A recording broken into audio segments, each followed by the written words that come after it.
how communism rose, fell, or remains in this part of the world. Germany became a divided nation.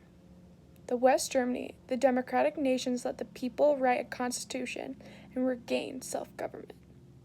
The East Germany, the Soviets installed a communist government tied to Moscow. Germany became the center of the conflict between the communism and democracy. Germany was the site where all the tensions between the two ideals played out because of its location as the farthest western city to the east. Berlin was torn in half by the struggling parties.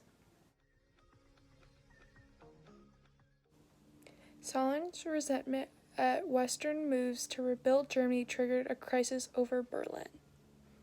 The former German capital was occupied by all four victorious allies, even though it lay in the Soviet Union. On November 9, 1989, thousands of Germans brought down the most visible symbol of division at the heart of Europe, the Berlin Wall. By 1900, the former communist leaders were out of power. Free elections were held, and Germany was whole again.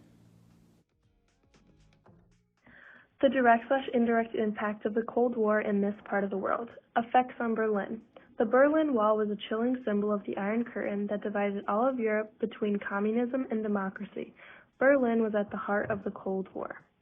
East Germany. Accordingly, on Unification Day, October 3, 1990, the German Democratic Republic ceased to exist, and 5 new federal states on its former territory joined the Federal Republic of Germany. East and West Berlin were reunited and joined the Federal Republic as a full-fledged federal city-state. Germany was divided after the Cold War. Germany was divided into 4 occupied zones: Great Britain in the northwest, France in the southwest, and the United States in the south, and the Soviet Union in the east.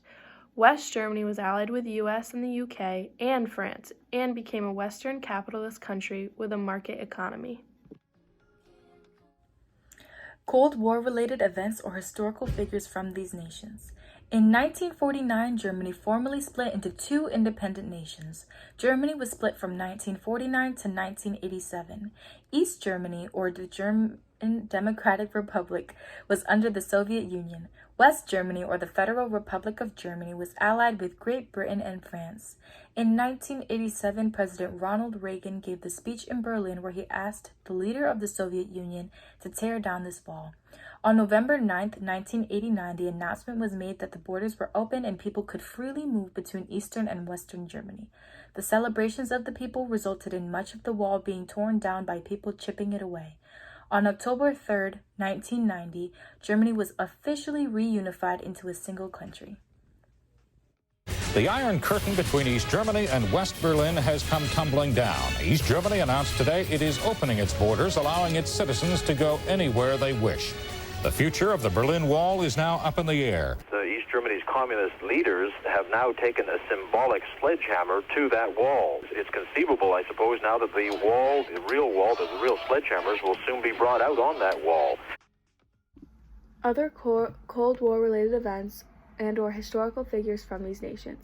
Mikhail Gorbachev was a Soviet statesman whose foreign policies brought an end to the Cold War and domestic policies introduced major reforms.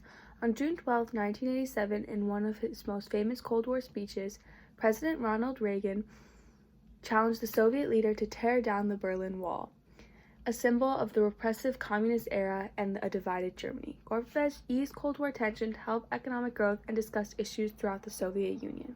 The Soviet Union gave up hold on Berlin, which gave way to the fall of the Berlin Wall, marking the official end of the Cold War.